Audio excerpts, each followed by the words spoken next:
नमस्कार।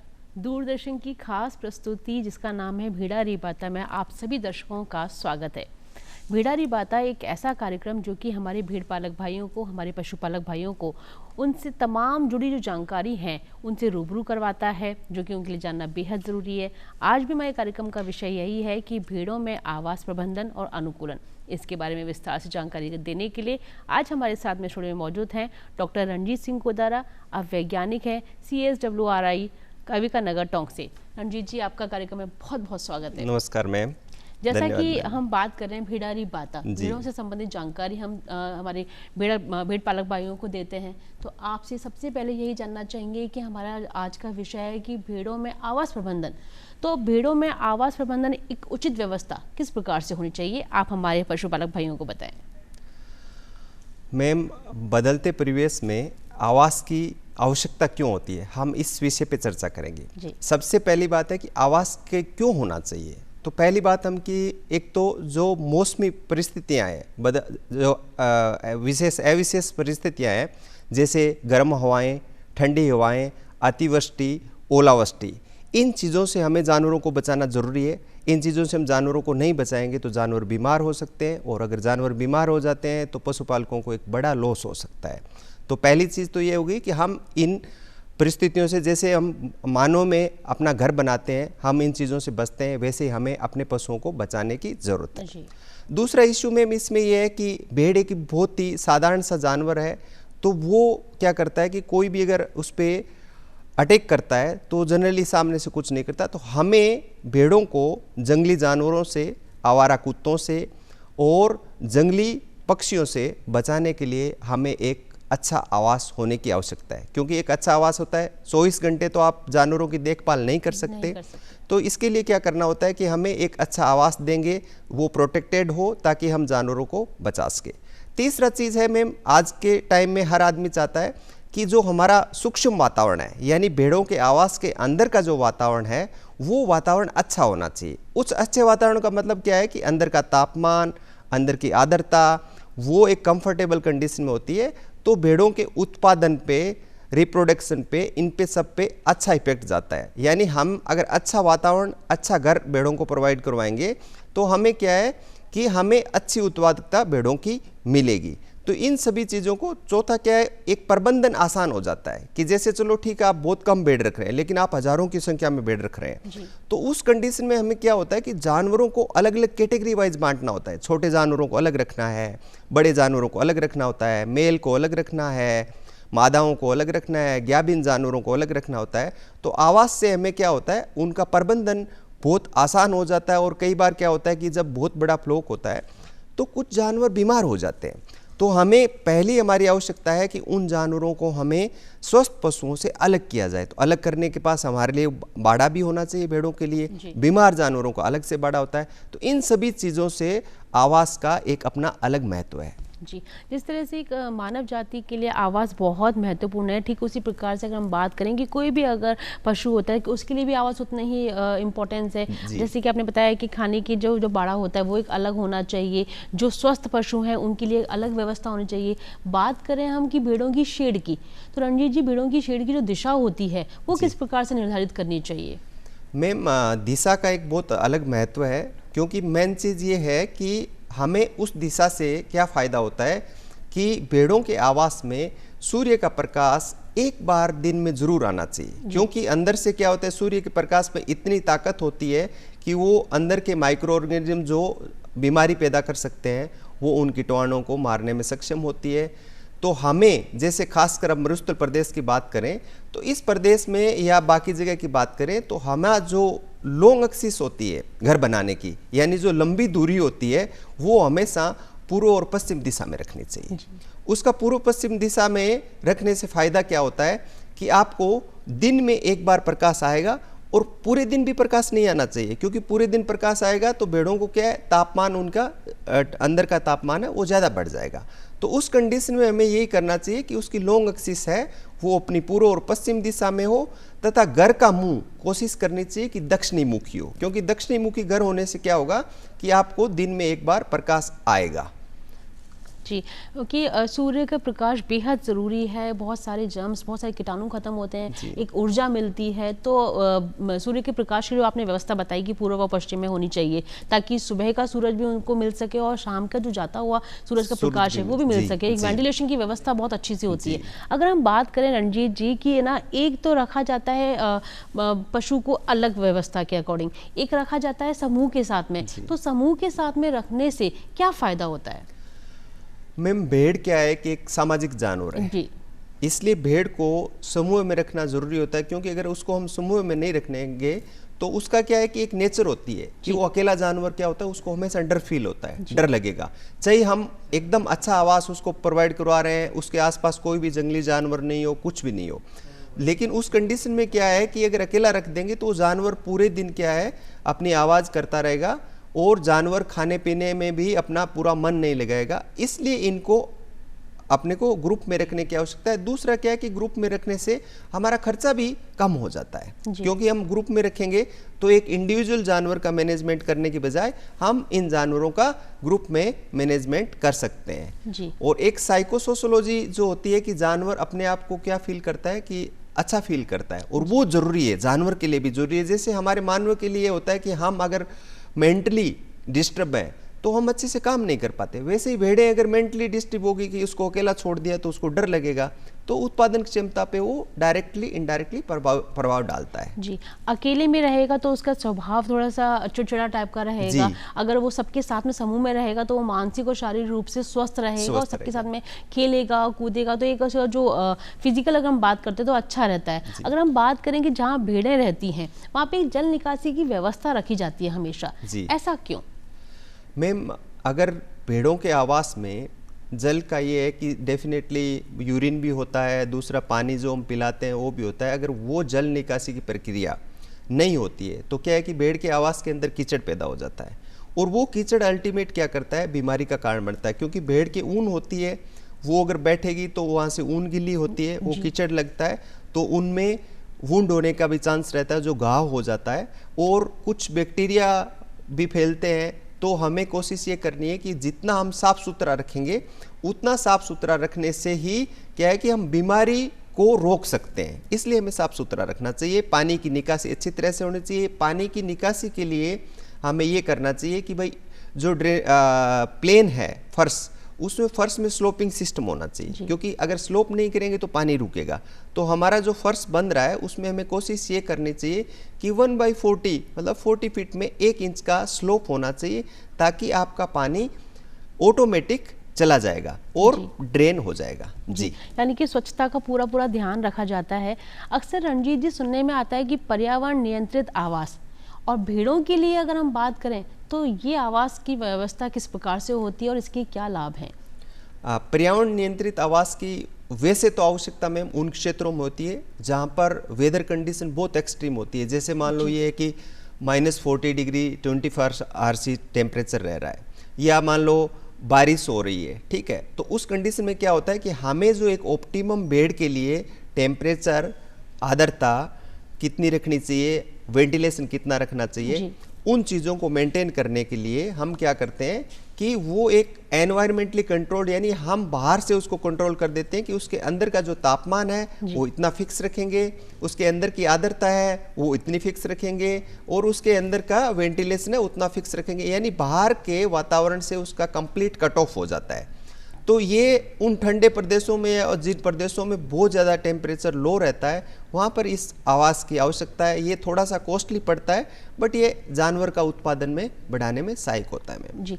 रणजीत जी, अक्सर देखा जाता है कि जहाँ पशु बंधे रहते हैं वहाँ पे पक्का भी होता है फर्श और कच्चा फर्श भी होता है। अगर हम बात करें कि पक्के फर्श में किस प्रकार से भेड़ों को रखा जाना ज़्यादा उचित है या फिर कच्चे फर्श में रखा जाना ज़्यादा उचित है, तो किस प्रकार का फर्श उनके लिए सबसे बेहतर होगा, ये हमारे यहाँ पशुपालक भाइयों को बताएं। हम मैम फर्श की बात करें तो हम बहुत सारे टाइप के फर्श बना सकते हैं। जैसे मान लो हम हमारे घरों में फर्श बनाते हैं, वैसे ही फर्श भेड़ों के लिए बना सकते हैं। जैसे एक तो हम सीमेंट का फर्श बना सकते हैं जी। एक हम RCC का भी फर्श बना सकते हैं, दूसरा हम कच्चा फर्श भी रख सकते हैं, और प्लास्टिक स्लेटेड आजकल प्लेट्स आती है, प्लास्टिक फ्लोर आते हैं, वो भी हम रख सकते हैं, और उसके साथ साथ हम लकड़ी से बना हुआ फर्श भी रख सकते हैं जी। तो हम एक एक फर्श पर चर्चा करेंगे। एक तो बात है कि जो कच्चा फर्श होता है जी। उसमें क्या होता है कि जानवर का जो कंफर्ट लेवल होता है वो बहुत अच्छा होता है, क्योंकि जानवर की एक आदत होती है कि उसको अच्छी मिट्टी मिले आराम से, मतलब ऐसा कोई हार्ड फर्श नहीं हो। बट उस फर्श में बस यही दिक्कत है कि जो पैरासाइट की प्रॉब्लम होती है उस पैरासाइट की प्रॉब्लम को और करना मुश्किल होता है कच्चे फर्श की बात करें। और किसानों के लिए लाभदायी भी होता है, क्योंकि कच्चे फर्श में क्या होता है कि आपकी कॉस्ट है जो कंस्ट्रक्शन की वो आपकी बहुत कम हो जाती है। अब हम बात करें पक्के फर्श की, जानवर को हम पक्के फर्श पे भी रख सकते हैं, लेकिन पक्के फर्श का नुकसान क्या है कि एक तो स्लिपरी हो सकता है, तो जानवर गिर सकता है और उसको चोट लग सकती है। दूसरा ये कि आपको कॉस्ट चली जाती है इसमें। और कुछ कुछ प्रदेशों में, जैसे अब मैं प्लास्टिक स्लेटेड फ्लोर की बात करूं, तो उसमें क्या होता है कि उसमें प्लास्टिक स्लेटेड प्लेट्स आती है, आप उनको उस फर्श में फिक्स कर सकते हैं। फिक्स करने से उसका एक एडवांटेज क्या होता है कि आपको उसकी सफाई की आवश्यकता नहीं होती। उसमें जो बेड की मैंगनी होती है वो डायरेक्ट क्या है ड्रॉपिंग नीचे चली जाती है और आप कुछ दिन के बाद उनको कलेक्ट कर सकते हैं। तो ये आजकल ये भी ट्रेंड चल रहा है कि आप प्लास्टिक स्लेटेड प्लेट्स लगा दो और उन प्लेट्स में आपको सफाई की आवश्यकता नहीं होगी। हम बात करें कि लकड़ी का फर्श भी बना सकते हैं। लकड़ी का फर्श उन प्रदेशों में बनाया जाता है, उन जगह बनाया जाता है जहाँ पर बारिश बहुत ज़्यादा होती है, तो बारिश वाले एरिया में हमें लकड़ी का फर्श बनाना चाहिए और जहाँ पर लकड़ी आसानी से उपलब्ध हो। जी, जैसे हमने बात करी फर्श की कि कच्चे फर्श की क्या महत्ता है, पक्के फर्श की क्या महत्ता है और किस क्षेत्र में किस प्रकार का कौन सा फर्श लगाना ज़्यादा उचित है। अगर हम बात करें कि भेड़ों के आवास प्रबंधन में छत का, कि छत किस प्रकार की होनी चाहिए, तो वो आप हमारे पशुपालक भाई को बताएं। मैम, छत का सबसे ज़्यादा जो इम्पोर्टेंट फैक्टर मैं अगर आवास में बात करूँ तो वो छत है। जी, पहली बात तो ये है कि छत की ऊंचाई कितनी होनी चाहिए, क्योंकि ऊंचाई का एक अपना अलग महत्व होता है। जनरली किसान क्या करता है या किसान भाई लोग क्या करते हैं कि वो छत नीचा रख लेते हैं जी। और उस छत का हाइट अगर नहीं देने की वजह से वो क्या होता है कि उसमें जो सूर्य की विकिरण आती है, जो अंदर का तापमान होता है वो हम कंप्लीटली मेंटेन नहीं कर पाते अच्छे से। तो उस कंडीशन में हमें पहली चीज़ तो ये रखना चाहिए कि छत की जो हाइट होती है वो फर्श से कम सेंटर से 12 या 13 फीट हाइट पे फर्श की हाइट होनी चाहिए, फर्श से छत की। दूसरा, हम छत बहुत सारी चीज़ों से बना सकते हैं, जैसे छत हम आरसीसी की भी बना सकते हैं, सीमेंट की भी बना सकते हैं, घास फूस की भी बना सकते हैं, और छत हम एस्बेस्टोस सीट आती है उनकी भी बना सकते हैं, और पीवीसी सीट आती है उनकी भी बना सकते हैं। तो जनरली क्या करते हैं किसान लोग, क्या करते हैं कि जो पीवीसी सीट आती है, आयरन की जीआई सीट आती है, वो सीट का किसान लोग प्रेफर करते हैं जी। क्योंकि उन सीटों का फ़ायदा क्या होता है कि एक तो उनकी कॉस्ट कम लगती है, किसान की कॉस्ट कम हो जाती है। दूसरा क्या होता है कि उन सीटों की ड्यूरेबिलिटी यानी लंबे समय तक चलती है। लेकिन उनके साथ डिसएडवांटेज क्या होती है कि वो टेम्परेचर अंदर का बहुत ज़्यादा बढ़ा देती है गर्मियों के टाइम में, और सर्दी के टाइम में भी वो ठंडी रहती है। तो यानी हम कह सकते हैं कि वो एनवायरनमेंट फ्रेंडली इतनी नहीं है। तो उसमें यह है कि हमें कोशिश ये करनी चाहिए, जैसे मैं एस्बेस्टोस सीट की बात करूं, वो थोड़ा सा जीआई सीट से कॉस्टली होती है, बट वो क्या होती है टेम्परेचर को मेंटेन रखती है, अंदर का टेम्परेचर इतना ज़्यादा नहीं बढ़ाती है। और एक हम घास फूस की बात करें, सबसे अच्छा कंफर्टेबल जो है वो घास फूस की छत है, क्योंकि उसका जो है वो टेम्परेचर को कम्प्लीटली मेंटेन रखता है, कंट्रोल करता है। लेकिन उसके साथ डिसएडवांटेज यही है कि उसकी लाइफ इतनी नहीं होती, क्योंकि जिन एरिया में ज़्यादा बारिश होती है उस एरिया में क्या होती है उस छत को 2 या 3 साल में रिप्लेस करते हैं। तो हमें इसमें ये करना चाहिए कि अगर हम पीवीसी सीट भी यूज कर रहे हैं जी, तो उस केस में हमें ये करना चाहिए कि थेच जिसे बोलते हैं हम घास फूस की छत, उसको ऊपर अप्लाई कर दें, ताकि क्या है टेम्परेचर मेंटेन किया जा सके। आजकल क्या है कि अगर जैसे पीवीसी सीट को भी अगर उनका टेम्परेचर कम करने के लिए आजकल पफ्ड सीट आने लग गई मैम। 2 सीटों के बीच में क्या किया जाता है, थर्मोकोल उपयोग किया जाता है जी। दूसरा, किसान भाई अगर सस्ता छत का उपयोग करना चाहते हैं तो थर्मोकोल मटेरियल का भी उपयोग कर सकते हैं, क्योंकि थर्मोकोल क्या करता है रेजिस्टेंस पैदा करता है। जी जी, यानी कि आपके पास में बहुत सारे ऑप्शन हैं, आपके पास में बहुत सारे विषय कि आप किस आधार पे छत बना सकते हैं। आपने घास फूस की चर्चा करी, आपने थर्माकोल का बताया कि अगर आपको ज़्यादा ठंडी रखनी है तो आप थर्माकोल का घास फूस की छत बना सकते हैं। अक्सर एक नाम सुनने में आता है कि भेड़ों की सामाजिक जो व्यवस्था होती है, मनोसामाजिक स्थान जो होता है, वो क्या होता है? मैं मनोसामाजिक स्थान से ये मतलब है कि जैसे हम मान लो, ह्यूमन लोग मान लो या जानवर मान लो जी। जानवर हमेशा क्या करता है कि वो अपना एक एरिया चाहता है कि अपने बैठने का जो पोजीशन होती है, कभी जानवर सीधा नहीं बैठता, जानवर हमेशा क्या होता है, टेढ़ा बैठता है, ठीक है। जानवर अपने पास का स्पेस भी थोड़ा खाली रखना चाहता है। तो यही साइकोसोशोलॉजिकल स्पेस है कि जानवर को ये सा फील हो कि मैं कंफर्टेबली आराम से बैठा हूँ।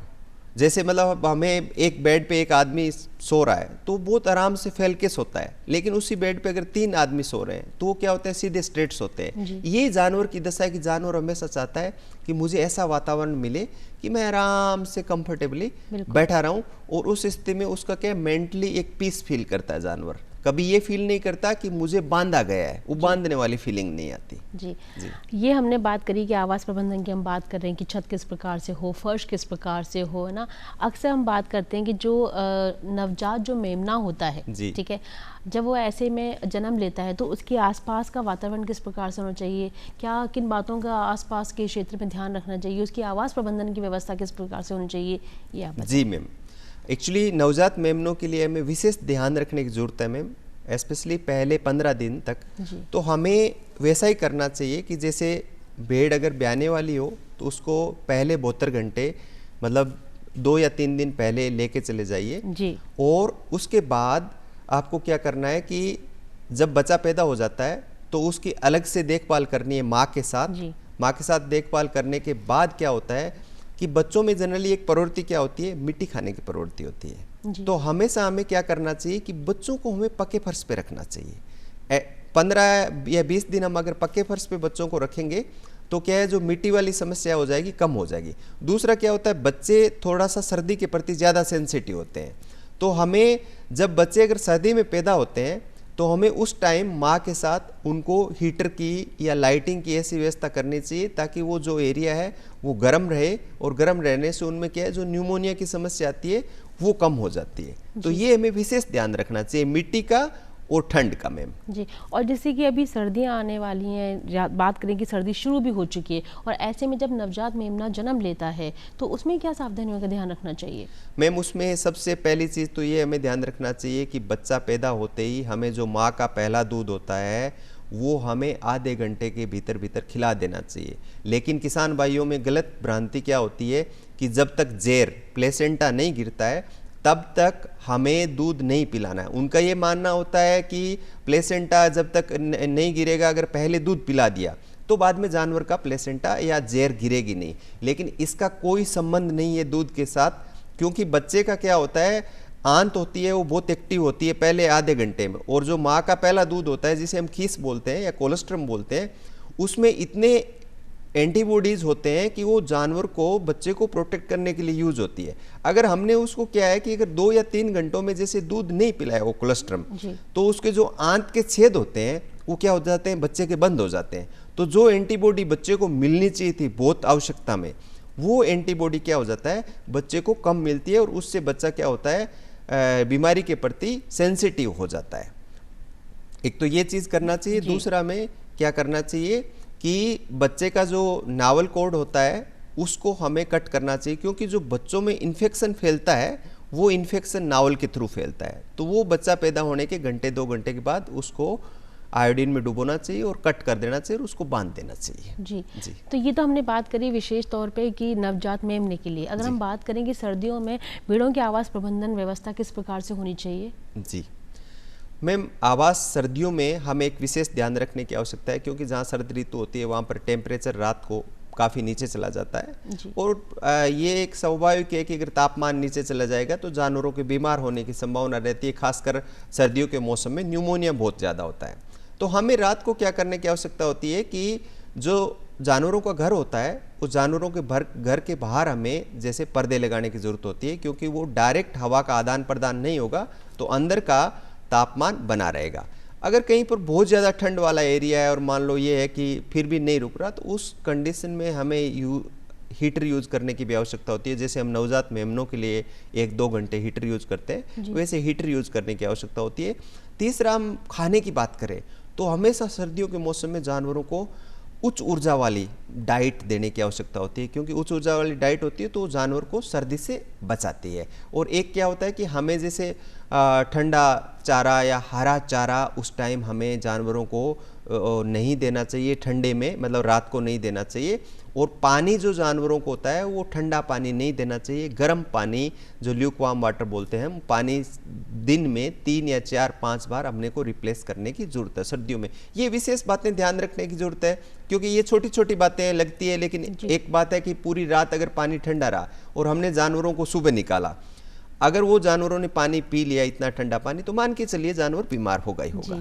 तो ये छोटी बातें हमें विशेष ध्यान रखने की जरूरत और साथ के साथ आप है ना उसे समय समय पे धूप में भी बांध सकते हैं ताकि जगह बदल जाए, और जब वो धूप की उसमें तापमान में आएगा तो थोड़ी सी गर्माहट उसके दिन अंदर। में हमें जानवरों को धूप में रखना चाहिए, दिन में हमें बाड़ों में रखना ही नहीं चाहिए सर्दी के टाइम में, क्योंकि धूप एक क्या होती है कि जानवर को प्रोटेक्ट करती है। जी रणजीत जी, आवास के साथ साथ अगर हम बात करें कि किस प्रकार से भेड़ों को रोगों से दूर रखा जा सके, तो रोग नियंत्रण की क्या व्यवस्था होनी चाहिए, उसके लिए हमें पहले से क्या सावधानी रखनी चाहिए, ये आप हमारे दर्शकों को, हमारे भेड़ पालकों को बताइए। मैम, भेड़ों में रोग नियंत्रण के लिए एक तो जैसे कुछ मौसमी बीमारियां होती है, जैसे मैंने बोला कि सर्दी के टाइम की बात होती है जी, तो उसमें तो हमें बात यह है कि जैसे हमें सर्दी से या एक्सट्रीम गर्मी से, जैसे गर्मियों में भी जानवर बीमार हो जाते हैं, उनसे हमें बचाने की ज़रूरत है। और कुछ कुछ बीमारियां ऐसी होती है जो बीमारियां जैसे भेड़ों में होती है, एंटेरोटॉक्सीमिया हो गया जिसे हम फिड़किया बोलते हैं, और जैसे ब्लूटंग हो गया, ठीक है, एफएमडी हो गया, ब्रुसेलोसिस हो गया, इन बीमारियों से बचने के लिए हमें जानवरों में टीकाकरण करवाने की ज़रूरत है। तो समय समय पर टीकाकरण अगर करवा लेंगे तो ये बीमारियां कभी आएगी नहीं, और किसानों को क्या टीकाकरण का कोई ज़्यादा खर्चा नहीं लगता जी। लेकिन अगर जानवर, जैसे मैं बात करूं फिड़किया की बात करूं जिसे एंटेरोटॉक्सीमिया बोलते हैं, अगर जानवर को हो गया और एक किसान के अगर एक जानवर में आ गया तो सारे जानवरों में मतलब होगा और पूरा का पूरा फ्लो खाली हो जाता है जी। तो टीकाकरण करवाने से ये बचा जा सकता है। मैं दूसरा, पेट के कीड़ों की समस्या रहती है जानवरों में, तो साल में पेट के कीड़ों से बचने के लिए भी हमें डीवर्मिंग प्रॉपर फॉलो करना चाहिए जी। अक्सर देखा जाता है कि आवास को आजकल सुंदर बनाने के लिए बहुत ही तरह तरह के पेंट इस्तेमाल किए जाते हैं। अंदर अलग तरह का पेंट होता है, बाहर अलग तरह का पेंट होता है, तो कौन सा कलर जो होता है वो ज़्यादा उनको प्रभावित करता है, ये आप बताएं।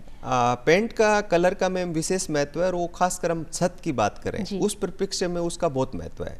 जनरली क्या होता है कि जो काला कलर होता है वो सूर्य की विकिरणों को अवशोषित करता है जी। और कुछ ऐसे कलर होते हैं जो उस सूर्य की किरणों को रिफ्लेक्ट करते हैं जी। तो हमें ध्यान ये रखना चाहिए कि जैसे अगर पशु का शेड बना रहे हैं और ऊपर का एरिया हमें अगर कलर करना है तो हमें हमेशा वाइट रखना चाहिए। सफ़ेद कलर क्या करता है कि सूर्य के आने वाली किरणों को वो रिफ्लेक्ट करता है। रिफ्लेक्ट करने से जो अंदर तापमान जाना चाहिए था वो तापमान क्या होता है, मेंटेन रहता है, या बाहर के तापमान से बहुत कम अंदर का तापमान रहता है।